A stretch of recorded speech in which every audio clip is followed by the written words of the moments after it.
what about animals? I don't hear many spiritual people discuss that much. Do we make agreements with our animals that will be in our lives? Thought that was a different take. So interesting Different question. take on it. Yeah.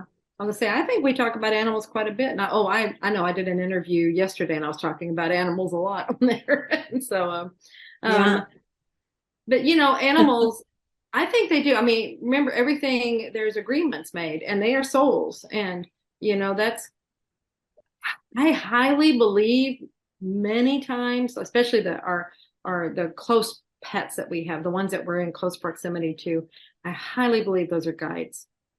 I would Yeah. not be surprised at all if those are Absolutely. guides, man, coming into the physical with us. Yeah. Couldn't have said that better. My house is filled with animals. Most of you that watch this know that. I have 3 dogs. What are we up to? 4 cats now and 3 birds. And today somebody tried to get me to adopt another dog so you guys would all be proud. I said no, that would be too much. But yeah, every one of them, I like my little dog bonds with me. I would have picked her up, but she had just like 2 seconds before you asked that question ran away. But normally she's sitting right behind me in the chair. And that there's definitely a soul bond with her, and I call her my baby dragon. But I see the bond with my son and the animals. I just feel like, yeah, there's contracts there. I mean, think about it. When we have animals come in, most often we have to experience the loss of them too.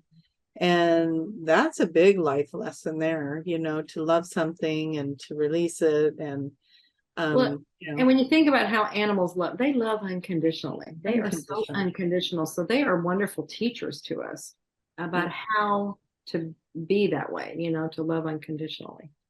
Yeah. But something that occurs to me a lot of times, like, now I know this isn't for all dogs, but I just don't, my dog doesn't make a lot of noise. He barks when it's necessary. But he'll talk a little bit. He makes his noises to get my attention. But other than that, he's just very quiet. He looks at me and I'm always like, what are you thinking? What is going on? I mean, what kind of life, it's a life of thinking, I think a lot. It's a lot of, introspection or something. I'm always like, what's going on in there? Yeah.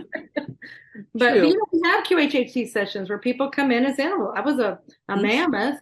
I don't know if I've heard too many where they've been pets, but have you had any do that yet? I think it's usually wildlife, but yeah, I've had them be birds and like deer, and the deer one was interesting because it was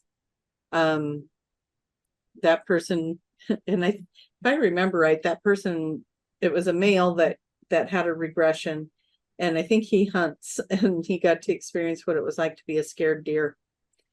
So that was interesting. Yeah. But now that you say that, I don't think any domesticated ones, but that's yeah. So that might be another tick to the guide concept. Possibly, yeah. Yeah.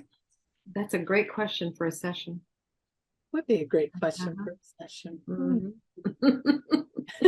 I'll just be like, anyway, we'll keep pursuing it. I think that's a wonderful question. But yeah, animals are very important. They have a very important place in our lives. And so I think they do make agreements. I think we know these beings way ahead, and who will be with us, the ones that are playing major characters, and animals are major characters. Yeah, absolutely. Yep. And they're, you just, I just think about my household, and it's like, I can't imagine it without them. It's like, I'd be so bored if I didn't have the animals. And, it gives us, they help with depression.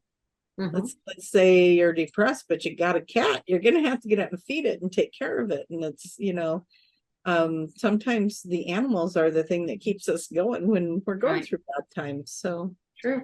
Yeah. But yeah, that was a good question. Yeah. Yeah.